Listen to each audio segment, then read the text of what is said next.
하나님의 말씀 봉독하겠습니다.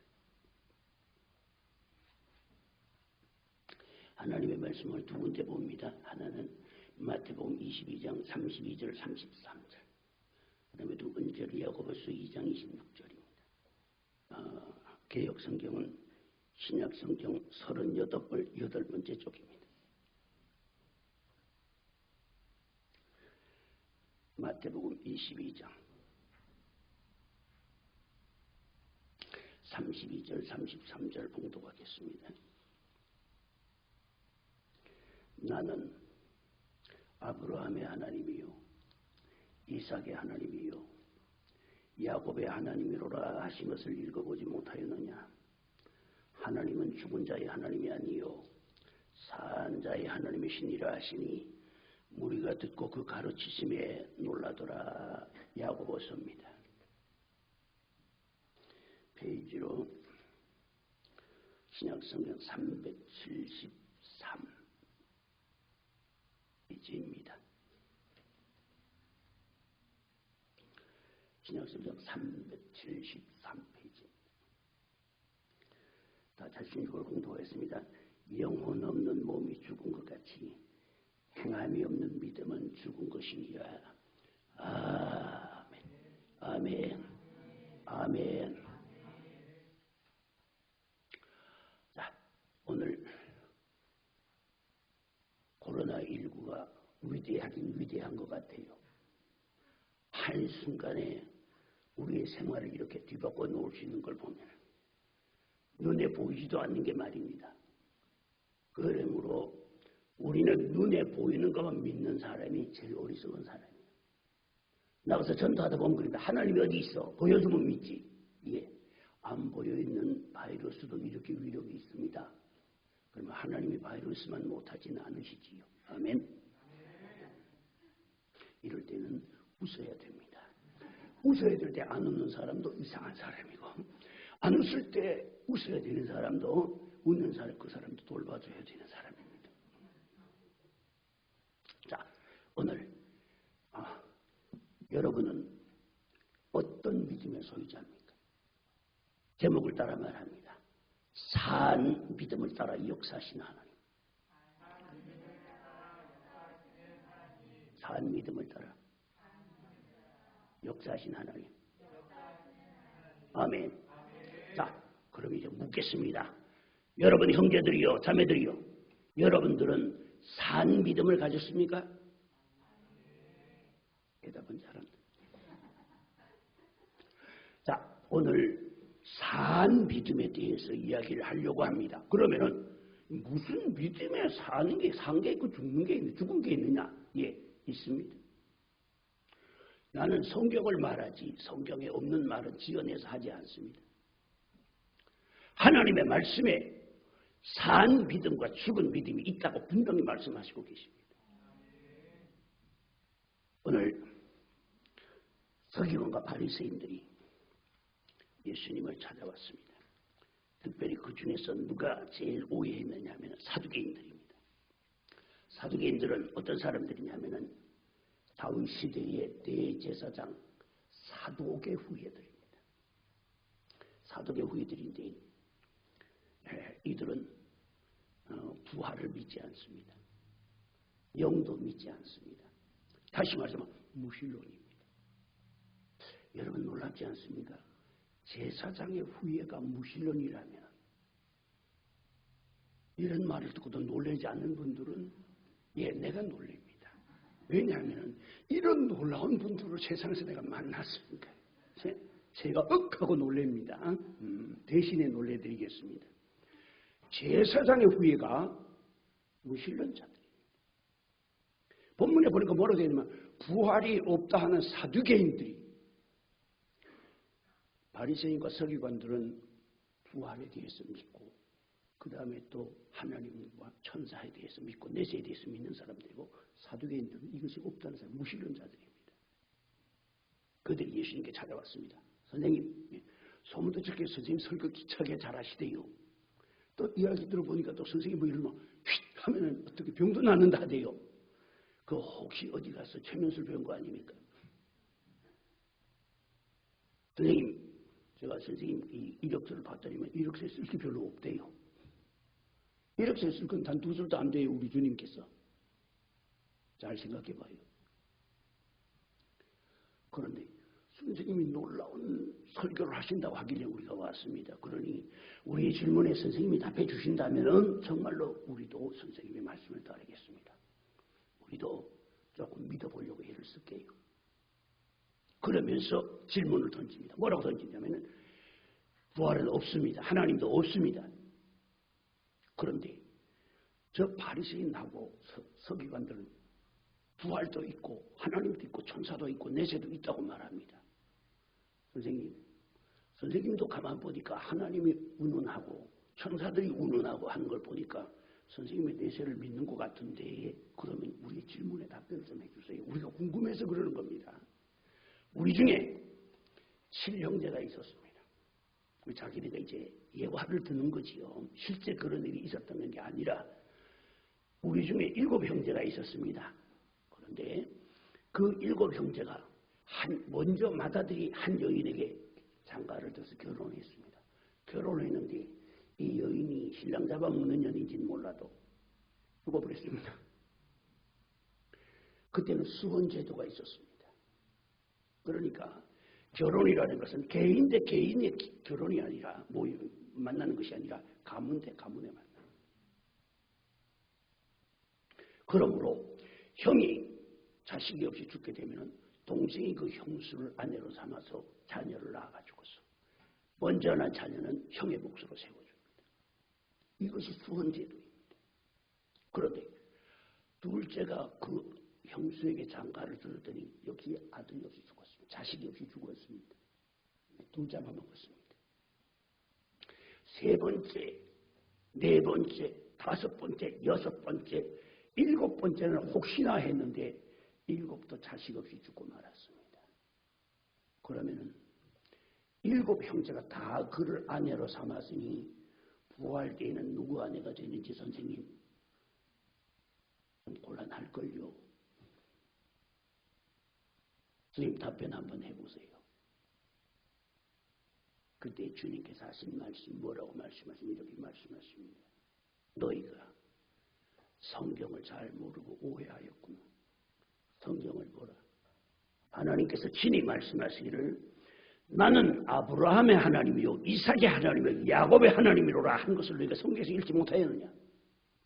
하나님은 죽은 자의 하나님이 아니요 산 자의 하나님이에요.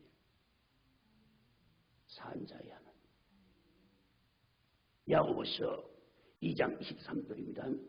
26절, 2장 26절입니다. 역시 본문에 나옵니다. 따라하겠습니다. 영혼 없는 몸이 죽은 것 같이 행함이 없는 믿음은 죽은 것입니다. 아멘. 분명히 뭐라고 말씀하십니까? 죽은 믿음이 있잖아요. 보세요. 산 자의 하나님이 계시는가 하면은 죽은 믿음의 소유자들이죠. 그리고 여러분들은 어떻게 생각하십니까? 여러분들은 산 자의 하나님을 믿습니까? 아니면은 죽은 믿음을 소유하고 교회에 다니는 사람입니까? 오늘 교회 안에도 변화되어서 구원받아 하늘나라에 가야 될 사람들이 교회 안에도 많이 있다는 사실을 알아야 합니다. 성경 찬송 듣고 교회에 들어오면은 이미 천국에는 아마 주민등록 번호가 나온 걸로 잘못 생각하고 있는데 이것은 성경을 오해하고 있는 것입니다. 하늘나라에 주민등록 번호가 나오려면은 오늘 하나님 말씀 듣고 바뀌어야 합니다. 바뀌어야 하늘나라의 주민등록 번호가 나옵니다. 아멘. 저 여러분들이 가지고 있는 주민등록 별거 아니지요? 저 여러분들이 가지고 있는 여권 별거 아닌 것 같지요? 그러나 중국이나 조선족이나 아니면 동남아 사람들이나 저 유럽에서도 마찬가지입니다. 우리나라 여권 가지고 가게 되면 웬만한 곳에서는 그냥 패스합니다. 그만큼 우리나라가 잘 살게 돼서 국력이 강해졌습니다. 그러므로 동남아나 이 지역 사람들은 우리 주민등록을 가지고 있는 것을 엄청 부러워합니다. 우리 주민등록 번호가 나왔다 하면은 그 번호가 나오는 순간부터 그는 대한민국 국민이 되는 겁니다. 법적으로. 엄청 부러워합니다. 심지어는 말입니다. 어딘가 스리랑카인가요? 어디에서는 남자들이 말입니다. 완전히 군대식으로 훈련을 한다 하되 군대식으로 완전히 우통 벗어제키고 군대식으로 훈련을 한대요. 그래서 왜 그렇게 열심히 훈련하냐 물었더니 우리가 이렇게 체력을 키워가지고 그래가지고는 한국에 가서 일을 할 겁니다. 우리나라에 와서 우리 나라 사람들이 근로자들이 회피하는 그런 업종들에 가서 그들이 와서 일을 하는데 그들은 거기서 훈련을 받을 적에 군대식으로 훈련을 받아요. 그러고 나서 우리나라의 언어와 우리나라의 예절까지 가르쳐가지고 우리나라에 보내는데 그 고된 훈련을 받는 그들의 목표는 오로지 뭐냐? 한국에 가서 일하고 거기 하나 더 해서 주민등록 번호만 나온다면 이거는 횡재하는 겁니다. 저 여러분들이 이미 횡재했어요. 횡재했다니까. 횡재했다니까. 참나. 아니 횡재했는데도 표정들이 왜 그렇게 아멘 소리가 이렇게 모기 소리만 합니까? 나도 횡재했고 여러분도 횡재했습니다. 그 사람들은 우리나라에 와서 일하는 것만으로도 그렇게 해서 그 고된 훈련을 받고 그러고 난 다음에 우리나라의 예절까지 배워가지고 그래가지고 우리에게로 우리나라에 들어옵니다. 사실 우리 입장에서 볼 적에는 고맙습니다. 그런 인력들이 와서 우리의 인력을 대체해줘서 우리의 산업을 이어갈 수 있다는 것은 복된 일입니다. 그런데 정작 우리는 우리가 주민등록번호 가지고 있는 것 하나도 행복하게 여기지 않고 하나도 횡재로 여기지 않는 게 문제입니다. 횡재했다 하는데 눈도 깜짝 안 하잖아요. 보세요. 그게 무슨 횡재야? 예, 들고 우리 여권을 들고 동남아나 저쪽으로 나가보면 그때 가면 알게 됩니다.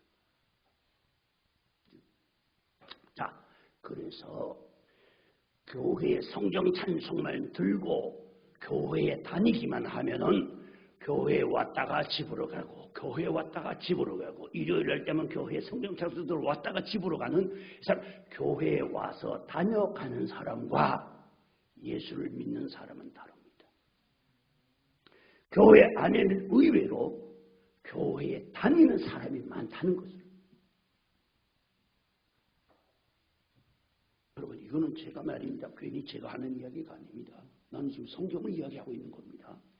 여러분 성경에 스가랴서 13장 8절에 말씀하십니다.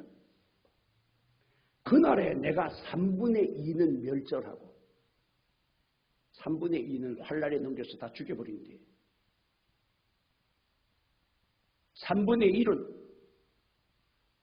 금같이 연단하고 은같이 시험하여 엄청난 환란에다 넘겨줘가지고서 그들로 하여금 그 고통을 당하게 만들면서 거기에서 자신이 모든 의지하던 지식이나 물질이나 건강이나 재능이나 이 모든 거 다 포기하고 하나님만 의지하게 만들어서 그들이 내 이름을 부르주며 하나님은 나의 하나님이라 할 것이요 그들은 내 규례를 지키며 내 율례를 행하리니 그들은 내 백성이라 하리라. 그들이 나를 부르리니 내가 들으리라. 스가랴서 13장 8절에 있는 말씀입니다. 이 사람들은 누굽니까? 3분의 2를 멸절한다는 이 사람들은 바로 이스라엘 백성들을 말합니다. 오늘 우리로 말하면 교회 안에 들어온 성도들을 말합니다. 교회 안에 성경 찬송을 들고 오신 분들 중에 3분의 2를 하나님께서 떨어낸대. 뭘로? 환난, 질병으로, 기근으로, 시험에서 순수하게 하나님만 의지한 오빌의 증거와 같은 순수한 증거와 같은 신앙을 가진 자를 만드신다. 마태복음 25장 1절 이하에는 슬기로운 처녀와 미련한 처녀의 이야기는 여기는 50%입니다. 그러니까 구약에서는 3분의 1이었는데 여기서는 50%예요. 그것도 좀 나지요? 한결 낫습니다. 50%니까 반입니다. 교회 안에는 똑같이 성경 찬송을 들고 들어오는데 성경 찬송 들고 교회 안에 다니는 사람은 제쳐놓고 이번에는 좀 더 하나님께서 엄격하게 말씀하십니다. 사실은 더 엄격한 말씀입니다. 교회 안에 들어와서 성경 찬송을 들고 들어오는 교회에 다니는 사람은 제쳐놓고 소위 말하는 나는 산 믿음의 소유자라고 자신하고 자부하고 확신을 가지고 있는 사람들 중에서 반은 떨어져 나갑니다. 여러분, 이런 말씀 들으면 좀 뜨끔하지 않습니까? 나는 뜨끔하던데. 여러분, 천국 가는 길이 그리 쉽지 않습니다. 오늘 이 하나님의 말씀을 바르게 듣는 것이 중요합니다. 아모스 8장 11절에 말씀하십니다. 따라하겠습니다. 날이 이르러 내가 땅에 기근을 보내리 양식이 없어 주림이 아니요 물이 없어 기갈이 아니라 여호와의 말씀을 듣지 못한 기갈이라. 그날에 사람이 이 바다에서 저 바다까지 북에서 동해까지 여호와의 말씀을 구하려고 달려 행할지라도 얻지 못하리라. 아멘. 하나님의 말씀이 기근인 때가 온대. 양식이 떨어진 것보다가 물이 떨어진 것보다 더 무서운 기근이 온대. 그 기근이 바로 뭐냐? 하나님 말씀이 떨어진 기근. 그날에 사람이 하나님의 말씀을 들으려고 살아있는 생명의 말씀을 들으려고 이 바다에서 저 바다까지 북에서 동해까지 비틀거리며 달려 왕래할지라도 살아있는 하나님의 말씀을 듣지 못합니다. 그 시대가 바로 어느 시대인가 우리는 한번 생각해 봐야 되겠습니다. 우리는 찬송이지요. 외치는 자 많고 많은 생명수는 말라서라. 아멘. 외치는 자는 많고 듣는 자는 많고 교회 들어오는 자는 많지만은 그러나 그 중에서 살아있는 믿음을 가지고서 주님 앞에 설 수 있는 사람은 그래 많지 않다고 말씀하셨어요. 자, 그러면 오늘 우리 이 말씀을 들으니까 뭔가 마음속에 뭔가 어떻습니까? 새로운 좀 무슨 각오와 결심이 좀 서야 안 되겠습니까? 흔히들 우리는 생각합니다. 예수 믿으면은 못 낳던 아들도 낳고, 예수 믿으면 안 되던 사업도 잘 되고, 예수 믿으면 아픈 병도 낫고, 그리고 예수 믿으면 그저 만사 형통이야. 그냥 안 되는 게 없어. 저기 어느 교회 보니까 그렇게 써붙여놨대요. 예수님은 모든 문제의 해결자. 그렇게 써붙여놨대요. 아, 그래서 예수님께서 언제 해결사 시험에 합격하셨구나. 아, 저는 해결사 시험이 있는 줄은 몰랐어요.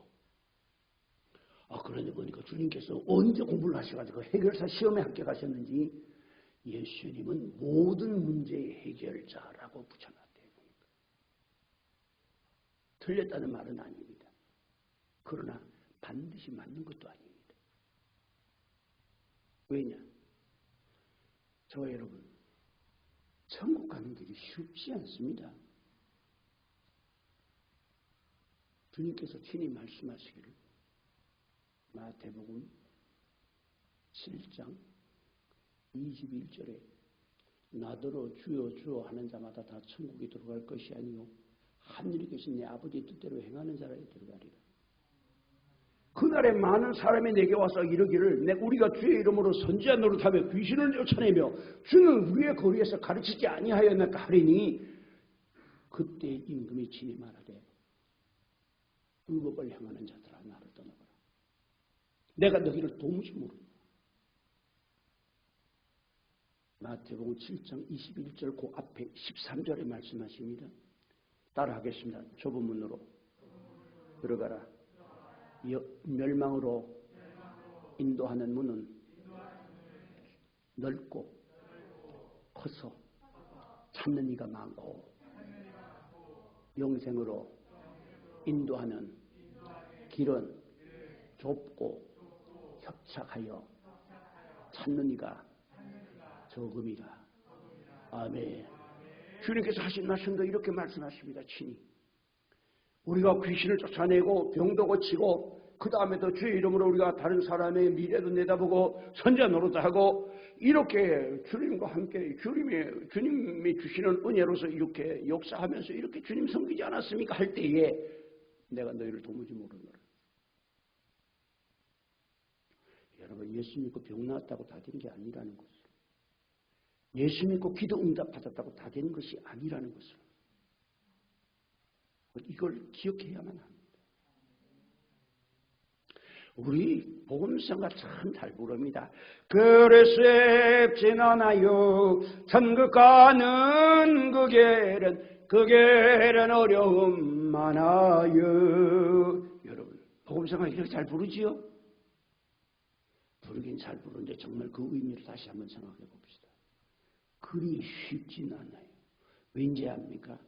이 세상을 뭐가 지배하고 있느냐? 죽음이 지배하고 있습니다. 이 세상은 사망이 지배하고 있기 때문에 살아있는 생명체는 다 죽습니다. 눈에 보이지 않는 바이러스에 이르기까지 다 죽습니다. 살아있는 생명체는 뭡니까? 사망이 이 세상을 지배하고 있기 때문에 생명체는 다 죽게 되어 있습니다. 그러므로 이런 사망에 매여 있는 우리들, 이 사망이 우리를 얽어매고서 우리를 사망의 자녀가 되어서 마지막에 죽게 된 우리가 이 사망의 권세를 끊어버리고 영생을 향해 가려고 하니 이 사망의 권세가 가만히 있지 않습니다. 죽음의 권세가 그냥 두지 않습니다. 글자가대로 이것을 죽음의 권세, 사망의 권세라고 말하는데 우리는 사탄이라고 말하기도 하고 마귀라고 말하기도 합니다. 같은 뜻입니다. 이것은 우리를 어디까지 끌고 갈 수 있냐? 죽음까지 끌고 갈 수 있고 우리의 생명을 죽일 수 있는 능력까지 마귀에게 있습니다. 전에 어떤 분이 그러대요. 마귀 그까지가 아무것도 아니라고.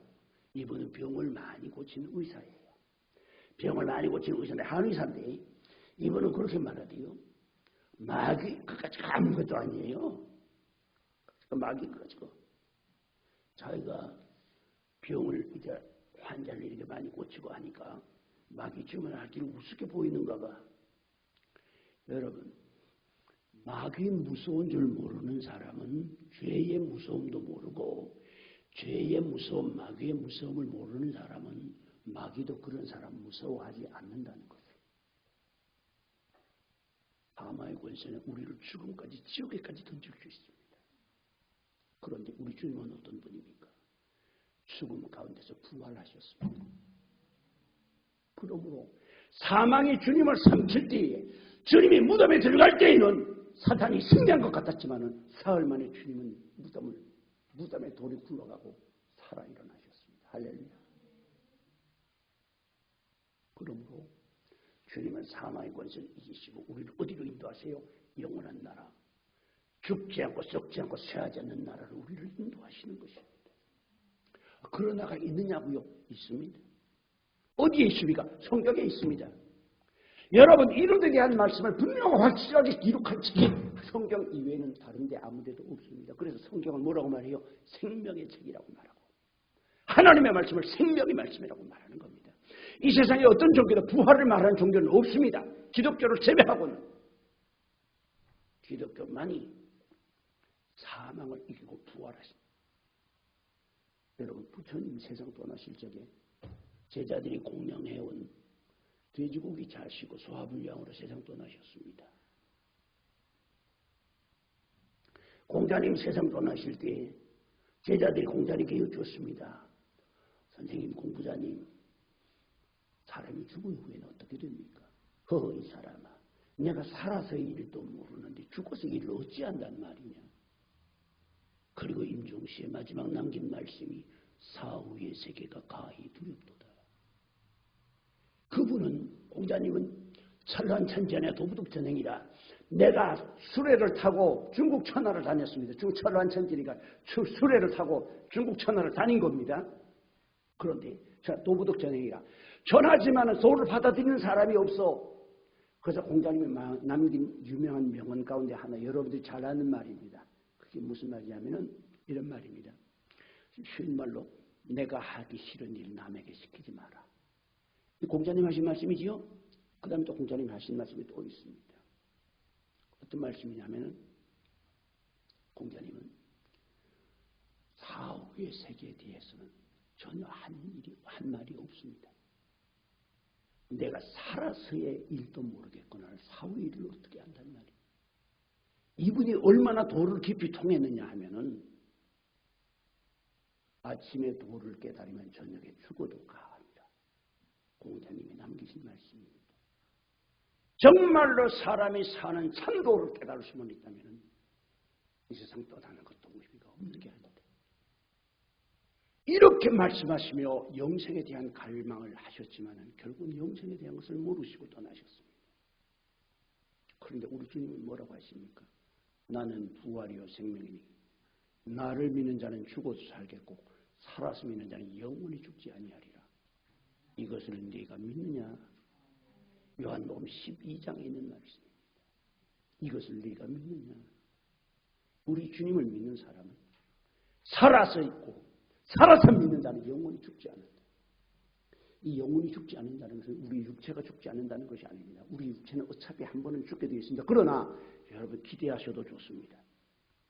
요즘 세상에 일어나는 환란이 너무 많은 걸 보니까 예수님 오실 때가 곧 다 된 것 같아요.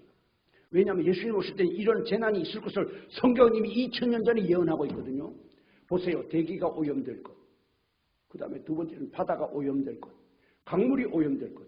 강물이 오염되고 바다가 오염돼서 바다 생물의 3분의 1이 죽게 되고 강물이 오염돼서 사람들이 마시지 못하게 되고 대기가 오염이 돼가지고서 여러분 기상의 이변이 일어나서 한발이 오게 되고 기근이 들어오게 되고 전염병이 창궐할 것이 돼서 이미 성경은 2000년 전에 예언하고 계십니다.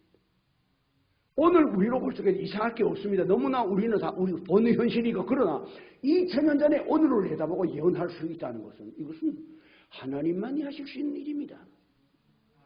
뭐예요? 그러면은 그게 쉬운, 네 보기에 별거 아닌 것 같으면 네 그럼 3000년 내에 앞으로 1000년 후에 3000년도에 일어날 일 예언 한번 해봐라. 여러분 두 말도 못합니다. 맞습니까? 2000년 전에 벌써 오늘의 일을 내다보시고 예언하셨습니다. 성경은. 그러므로 이 예언의 말씀은 어떻습니까? 오늘날 그대로 맞았습니다. 우리가 눈으로 보는 그대로입니다. 전쟁에 오죽하면 전쟁이 얼마나 심했는지 전쟁으로 인해서 얼마나 많은 사람이 죽을 것에 대해서 말씀하십니다. 그러고 난 다음에 주님이 이 땅에 다 오시고 나면 세상이 바뀌는데 어떻게 바뀌느냐? 칼을 쳐서 보습을 만들고 창을 쳐서 낫을 만들며 다시는 이 나라와 저 나라가 일어나서 칼을 들고 치지 아니하며 전쟁을 연습지 아니하며 미가서 4장 3절에 있는 말씀입니다. 우리 주님 오시면 이런 세상이 펼쳐지는 거예요. 그날에 어린아이가 독사의 구멍에 손을 넣어도 해치 않고 그 다음에 어린 양과 사자의 새끼가 함께 놀며 사자가 어린아이에게 이끌리며 그리고 그 다음에는 저는 자가 사슴과 같이 뛰며 벙어리 혀가 노래하며 내 백성의 수한이 나무의 수한과 같으리라. 그렇게 오래 사는데 여러분 나무 오래된 건 2000년 이상 된 것도 있잖아요. 그날에 100세 죽은 자를 아이로 죽은 자라 할 것이요 100세 되기 전에 죽은 자를 저주받은 자라. 주님이 오시면 이 세상에 이런 나라가 펼쳐질 것을 이사야 35장에 미가 선지자가 요한 계시록에 분명히 이렇게 말씀하시고 있습니다. 주님 오시기 전에 이런 기가 막힌 환란이 일어날 것에 대해서 성경은 분명히 가르치고 있으니 이 환란이 우리에게 지금 일어나고 있으니 주님 오실 때가 가까웠고 정말 가까웠다면은 여러분 잘만 하면 여러분 안 죽고 예수님 만날 수도 있습니다. 진짜입니다. 저는요, 제가 말입니다. 나는 절대로 죽지 않고 주님 만나리라는 확신을 가지고서 그렇게 살아왔습니다. 그런데 그렇게 살아왔는데 나이가 지금 제 나이가 74입니다. 49년생인데 지금까지 살거나 생각하면 앞으로 제가 살아야 얼마나 살겠느냐 곰곰이 생각해보니까 아마 지금 26년 살면 100살인데 100살인데 그 전에 주님 오시지 않겠나 싶기도 하고 어쩌면 처음에는 제가요 나는 절대로 이 세상에 나 안 죽고 예수님 뵈어들어갈까 그런 확신 가지고 살았는데 지금은요 뭐 죽어도 죽는 것도 괜찮겠다. 예수님 오시기 전에. 왜? 성경은 그렇게 말씀하십니다. 의인이 데려감을 당하는 것은 환난 전에 그들을 구원하기 위함이라는 구약의 성경 구절이 있습니다. 그 극심한 환난 보지 않기 위해서 의인을 먼저 데려가신다. 그러니까 꼭 안 죽는 것만은 복은 아닌 것 같습니다. 자, 어쨌든 저 여러분들에게는 가능성이 있습니다. 어떤 가능성이 있느냐? 죽지 않고 예수님 만날 가능성이 있습니다. 여러분 세상에 이보다 더 큰 복이 어디 있습니까? 죽지 않고 예수님을 만나게 되면 어떻게? 제가 휴고 준비 끝이라는 것이 지금 1번에서 57번까지 나간 걸로 알고 있습니다. 58번 하나 더 할 겁니다. 왜냐하면 그 빠진 게 있었어요. 그거마저 정리를 해야 58번이 마무리가 될 것 같아요. 사실 57번에서 마무리를 지었는데 해놓고 보니까 그 모자라는 부분이 있어요. 영적인 면에서 좀 분별을 해야 될 부분이 더 있기 때문에 제가 58번은 언제가 한번 할 것입니다. 틈을 내서 할 것인데 여러분 예수님이 공중에서 하나님의 호령과 천사장의 나팔 불꽃 중에 강림하시니 데살로니가 전서 4장 끝부분에 이 말씀을 하셨는데 천사장의 호령 소리와 하나님의 나팔과 그리고 불꽃 가운데 주님께서 강림하신다고 말씀하시는 그 주님이 강림하실 때에는 어떠냐? 큰 나팔이 울려 퍼지고 그리고 하늘에 불꽃이 일어나면서 하늘이 갈라지면서 천사의 호정소리, 천사장의 호령소리와 함께 주님이 영광의 주님께서 이 땅에 재림을 하십니다. 여러분 그때는 이 땅에서 뭐가 떠나느냐? 질병이 떠납니다. 죽음이 떠납니다. 늙음이 떠납니다. 그리고 나면은 어떻게 되느냐? 우리는 살아서 안 죽고 예수 우리 몸이 변화가 됩니다. 마지막 나팔에 호련히 변화하여 번데기가 나비가 되듯이 호련히 변화하여 여러분 믿어집니까 이게? 말도 안 되는 소리 아닌가? 그러나 이건 믿어질 수밖에 없습니다. 왜냐? 이런 현상이 실제로 있었기 때문입니다. 누가?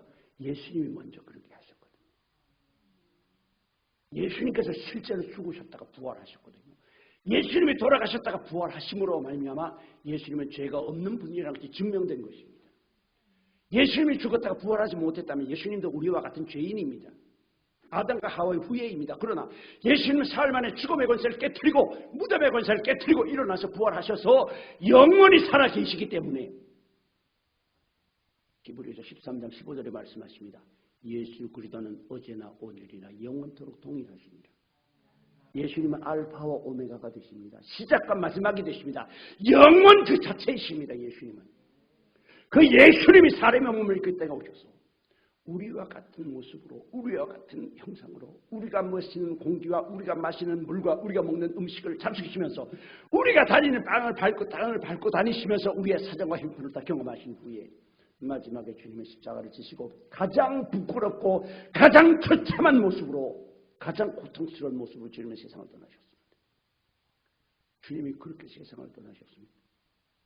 그때 아마 누가 제일 충격받았냐 하면은 제자들이 충격 제일 많이 받았을 것이고 주님 성령으로 잉태한 주님의 모친 마리아가 제일 충격받았을 겁니다. 그런데 그 주님께서 어떻게 하셨습니까? 생전에 어머니에게 부탁했습니다. 어머니, 제가 살기 위해서 죽어야 합니다. 마리아도 이 말에 대해서 어머니 마리아에 대해서 이 말에 대해서는 너무 어려운 겁니다. 무슨 말인지 이해가 안 되는 겁니다. 어머니, 저는 살기 위해서 죽어야 합니다. 그게 무슨 말인지 도무지 몰랐던 겁니다. 그리고 주님이 십자가에 달아서 처참하게 돌아갔습니다. 마리아의 마음이 어땠겠는가 생각해 보세요. 그래서 나는 마리아를 숭배하지는 않습니다. 가톨릭에서는 마리아를 숭배하지만 나는 숭배하지는 않습니다. 그러나 그분은 존경받아 마땅합니다. 왜? 그분은 인류를 구원하신 메시아를 키우기 위해서 당한 아픔과 수고가 너무나 큽니다. 자, 그러므로 주님께서 부활하신 부활은 단순하게 죽었다가 살아난 부활이 아닙니다. 지금 사순절 기간입니다만은 주님이 죽었다. 이 세상에 보면 여러분 인터넷도 들어가 보면 그런 사람들이 많이 있어요. 얼마 동안 의사의 진단에서도 사망 선고가 떨어지고 난 지 얼마 만에 다시 깨어났다. 여러분 이런 이야기들은 많이 심심찮게 나옵니다. 진짜입니다. 근데 여기서는 시간이 왜 이렇게 잘 가? 서론이 이제 시작하는데 벌써 시간 다 됐어요. 참나. 그럼 이제 줄여야 될 것 같아요. 죽었다가 살아난 사람들 중에서 제가 거기에 대한 비디오도 가지고 있고 책도 가지고 있었는데 누가 비디오 테이프를 누가 빌려가고는 안 가져오대요. 그래서 참 여러분 그건 옳은 일이 아닌 것 같아요. 여러분 목수에게 가서 톱과 망치와 그 다음에 끌과 그 다음에 대표를 빌려달라는 것은 결례입니다. 목사에게 전문서적을 빌려달라는 것은 결례입니다. 저한테는 전문서적이 많이 있습니다. 누구든지 전문서적을 빌려달라는 것은 결례입니다. 그래서 저 같은 경우에는 전문서적이 뭐 필요하다고 와서 언제든지 보라고 합니다.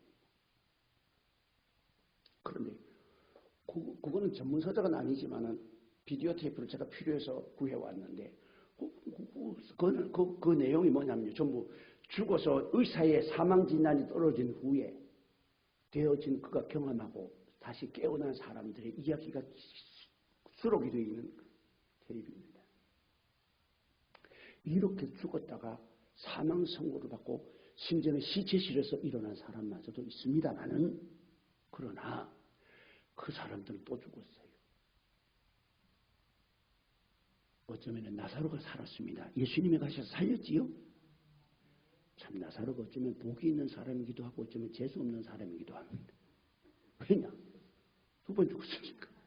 우리는 한 번 죽는 것도 무서운데 2번이나 죽었으니 어쩌면 재수 없는 사람인지도 모르겠습니다만은 그러나 주님 곁에 가서 주님 친구가 되어 있으니 얼마나 복이 있습니까? 할렐루야. 그래서 우리 주님께서 사흘 만에 죽음의 권세를 깨뜨리고 부활하심으로써 주님은 죄가 없으신 하나님이라는 것이 증명되었고 그분은 오늘도 살아계셔서 주님께서 승천하시면서 감람산에서 승천하시면서 뭐라고 하십니까? 감람산의 제자들이 얼마나 모였느냐. 남자반 한 500명 모였습니다. 당시에 남자가 한 500명 모였는데 이 남자들은 전부 누구냐 하면 예수님이 생전에 예수님의 설교를 듣고 예수님과 거의 동고동락하던 사람들입니다. 소경의 눈을 열어주는 것을 벙어리 혀가 노래하는 것을 죽은 자가 살아나는 것을 본 사람들입니다. 500여 명의 사람들이 보는 앞에서 승천하시는데 언제 승천했냐? 대낮에 승천하셨습니다. 여러분 혹시 밤에 승천했으면 단소리 나올 수 있겠지요? 저 나뭇가지에 걸려있는 비닐 보고 잘못 봤어. 여러분 컴컴한 밤에 가다 보면요. 나뭇가지에 허연 비닐이 걸려가지고서 바람에 날리면요. 꼭 귀신이 손으로 이렇게 흔드는 것 같아요. 소리 머리끝이 쑥 그려집니다. 여러분 보세요. 우리 주님은 죽음의 권세를 깨뜨리고 부활하셔서 영원히 살아계십니다. 영원히.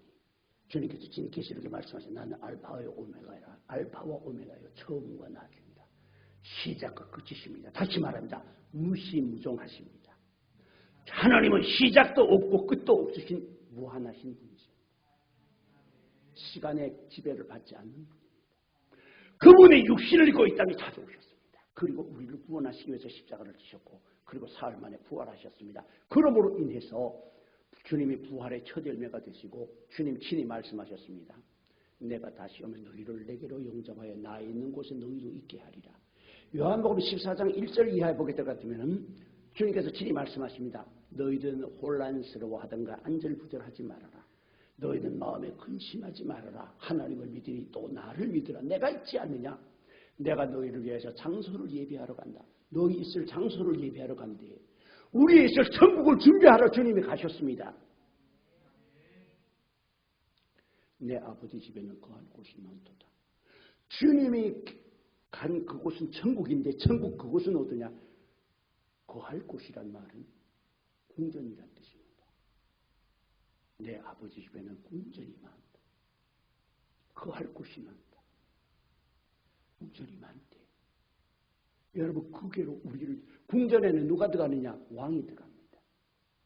저와 여러분들이 주님 나라에 들어가게 될 때는 주님과 같은 모습으로 궁전에 들어가게 될 것입니다. 아멘? 자, 그러면은 이런 소망을 가진 저와 여러분들, 여러분 코로나19 좀 무서워해서 안 되겠지요? 여러분 그렇지요? 마귀 좀 무서워서 안 되겠지요? 마귀 좀 별거 아닙니다.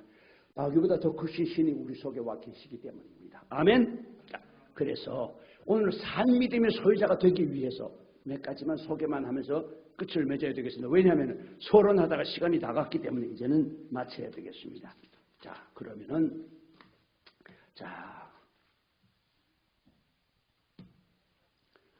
제일 첫 번째입니다. 이것은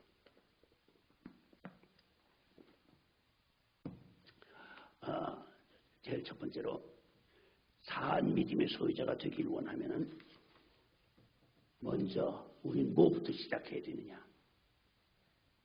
성전 예배를 가까이 해야 됩니다. 예배 드리는 것이 귀찮아지고 예배 드리는 것이 힘들어지면은 이거는 이미 병든 겁니다. 어떤 분들은 예배에 성공하면 모든 것이 성공한다라고 말을 합니다. 근데 저는 예배에다 성공이라는 말은 그렇게 합당치 않은 것 같아요.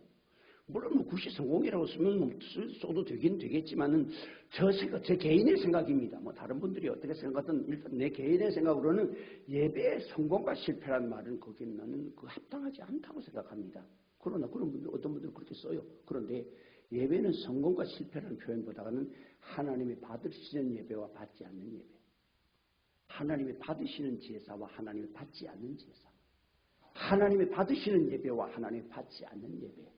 다시 말합니다. 상달되는 예배와 상달되지 않는 예배를 말합니다. 그러므로 예배는 하나님이 받으시는 예배를 드릴 수 있어야 됩니다.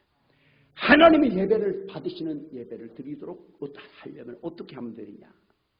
예배 드리는 것이 즐거워야 합니다. 예배 드리는 것이 기뻐야 합니다. 예배 드리는 것이 기다려져야 합니다. 아이고 성암교회 목사 설교 길기도 제가요 오죽하면 인터넷 가서 다 찾아봤어요. 찾아봤는데 소위 말하는 부흥되는 교회와 소위 말하는 큰 교회 목사님들 설교는 다 길어요. 설교만 1시간 반입니다. 용기가 생겼어. 제가 용기가 생긴 겁니다. 그래도 짧게 하려고 공부할 겁니다. 그래서 시편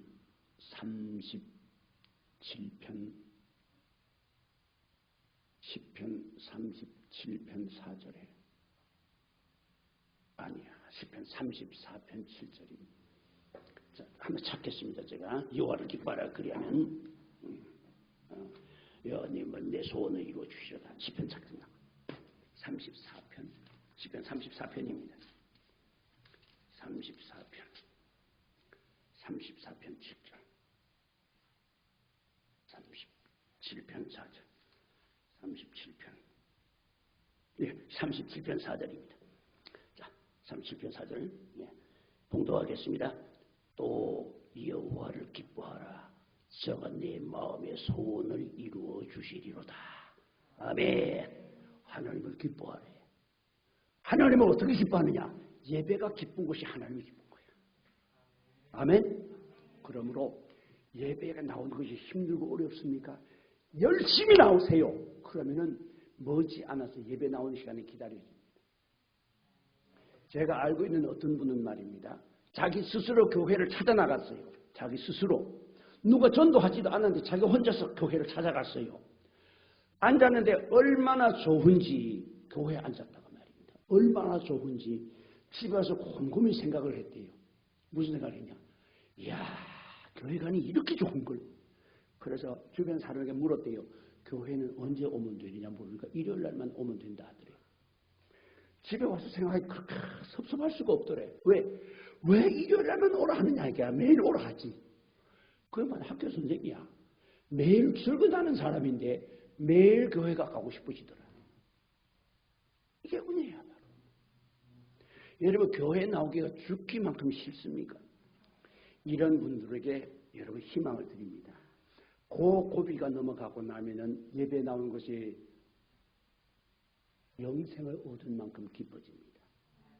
예배는 축제입니다. 예배는 잔치입니다. 예배는 기쁨입니다. 예배는 감사입니다. 아멘. 예배를 가까이, 성전을 가까이 하시기 바랍니다. 두 번째로 규칙적으로 기도하시기 바랍니다. 따라하겠습니다. 쉬지 말고 기도하라. 아멘. 기도는 쉬면 안 됩니다. 사무엘 선지자나 사무엘상에 보면은 이런 말씀이 나옵니다. 22절, 30장인가요? 22장 30절인가 그럴 거예요 아마. 22장 30절인가 그런데 그 구절에 보면 이런 말씀입니다. 내가 너희를 위하여 기도를 쉬는 죄를 결단코 범치 아니하겠고. 선지자 사무엘이 말합니다. 내가 너희 이스라엘 백성들을 위하여서 하나님께 기도하는 것을 멈추는 죄를 결코 범치 않으리라. 여러분 기도를 쉬는 것 죄예요. 우리가 배웠습니다. 말씀은 마음의 영혼의 양식이요 기도는 영혼의 호흡이라고 배웠습니다. 여러분 양식은 안 먹어도 한두 개 안 먹어도 죽지 않지만 호흡은 4분만 멎으면 죽습니다. 그러므로 규칙적으로 기도해야 됩니다. 아멘. 기도하는데 규칙적으로 기도하다 보면 기도가 잘 될 때도 있고 안 될 때도 있습니다. 여러분 잘 될 때는 기도하고 안 될 때는 기도 안 하는 거 말고 꾸준히 변함없이 아멘. 계속해서 기도하는 겁니다. 아멘. 기도가 안 될 때도 하고 될 때도 하고 아멘. 이렇게 해서 정해놓고 기도를 하는 겁니다. 여러분 우리 지금 작전 기도하고 있지요. 사순절 기간이라서 여러분 이 사순절 작전 기도하면서 속이 안 상합니까? 아유 어떤 놈이 이런 작전 기도를 만들었냐. 어떤 목사님이 그랬는데요. 그 목사님의 이름은 내가 안 밝히겠습니다만 그 목사님이 그랬어요. 젊은 목사님이 말입니다. 목사는 됐지요. 새벽 기도는 나가야 되겠죠. 젊은 목사님이 새벽 기도 나올 일에 잠은 쏟아지지요. 나오면서 욕을 했어요. 어느 놈이 새벽 기도를 만들어서 이 고생을 시키냐. 새벽 기도를 어느 놈이 만들었냐. 마가복음 1장 35절에 보니까 예수님이 만드셨더라고. 규칙적인 기도입니다. 세 번째입니다. 말씀에 순종하는 삶을 살아야 됩니다. 하나님의 말씀은 순종의 대상이지 비판의 대상이 아닙니다. 아멘. 하나님의 말씀은 순종의 대상입니다. 결코 비판해서는 안 됩니다. 하나님은 순종하는 자와 함께 하십니다. 어떨 때는 우리가 이해가 안 돼도 하나님이 하라 하시면 따르면 됩니다. 그게 순종입니다. 내 마음에 들고 내한테 유익이 되고 내한테 이렇게 모든 것이 다 긍정적으로 작용할 때만 따르는 게 아니라 이 말씀을 따를 때 내한테 손해가 나도 그 말씀을 따를 수 있는 용기를 가진 자가 진정으로 순종하는 사람입니다. 아멘. 때에 따라서는 우리가 하나님 말씀을 순종할 때 그 순종함으로 인해서 우리는 목숨을 내놓아야 할 때도 있습니다. 먼저가 믿음의 선배들은 하나님 말씀을 순종하기 위해서 예배에 나오기 위해서 그들은 목숨을 걸고 예배에 나왔습니다. 지금도 저 북한 땅에는 예배에 참석했다가 들키면은 인정사정 없습니다. 멸문지화를 당합니다. 그런데도 그들은 모여서 예배를 드립니다. 몰래 드리는 예배가 자그마치 그런 작은 교회가 500개나 된다고 합니다. 그들은 예배에 나가다 들키면 그냥 바로 죽습니다. 처형당하고 집안이 멸문지화를 당합니다. 그래도 예배에 나갑니다. 왜 그렇습니까? 예배는 우리의 생명보다 귀하기 때문에. 그러므로 하나님의 말씀은 우리의 생명보다 귀합니다. 비판의 대상이 아니라 평가의 대상이 아니라 순종의 대상입니다. 네 번째입니다. 이 말씀을 전하는 입술이 되어야 합니다. 말씀을 전할 때 우리의 생활에 하나님의 능력이 역사할 줄로 믿으시기 바랍니다. 하나님의 초자연적인 능력의 역사가 우리와 동행하실 줄로 믿으시길 바랍니다. 이렇게 해서 여러분들 주님 앞에 설 때 산 믿음의 소유자, 산 주님의 자녀들, 살아있는 믿음의 성도들 되시기를 주의 이름으로 축원합니다. 기도하겠습니다. 걸어가신 아버지 하나님 감사합니다. 오늘 저희들에게 형제들이여, 여러분들은 산 믿음의 소유자입니까? 아니면 성경 찬송을 들고 교회 다니는 사람입니까? 오늘 하나님 말씀 우리에게 질문을 던지고 있습니다. 주님, 오늘 시간 저희들을 돌아볼 적에 우리가 과연 산 자인지 아니면 죽은 자인지 우리 자신이 잘 모르겠으나 하나님의 말씀은 우리에게 분명히 가르쳐 주셨습니다. 여호와를 기뻐하라. 그리하면 저가 내 소원을 이루어 주시리로다. 하나님 앞에 드리는 예배를 기뻐하고 규칙적으로 기도하고 말씀에 순종하는 삶을 살고 그리고 나가서 우리가 받은 이 영생을 우리만 갖지 아니하고 우리가 전하지 아니하면 지옥의 무서운 불구덩이로 떨어질 저 영혼들을 위하여서 부지런히 전도하는 삶이 될 때에 주님께서는 우리를 향하여 말씀하십니다. 너는 산 믿음의 선지자, 산 믿음의 자녀, 산 성도, 나는 너의 하나님이라고 말씀하실 줄로 압니다. 오늘 이 자리에 모인 분들 한 분도 죽은 믿음의 소유자 되지 않게 하시고 산 믿음의 소유자가 되어서 주님 앞에 설 때에 살아계신 주님과 영원히 함께하는 영생의 축복을 누리는 우리의 성함교회 권속들, 그리고 이 방송에 지금 참여해서 함께 은혜 받고 있는 모든 분들 될 수 있기를 주의 이름으로 간절히 기도하고 원하옵나이다.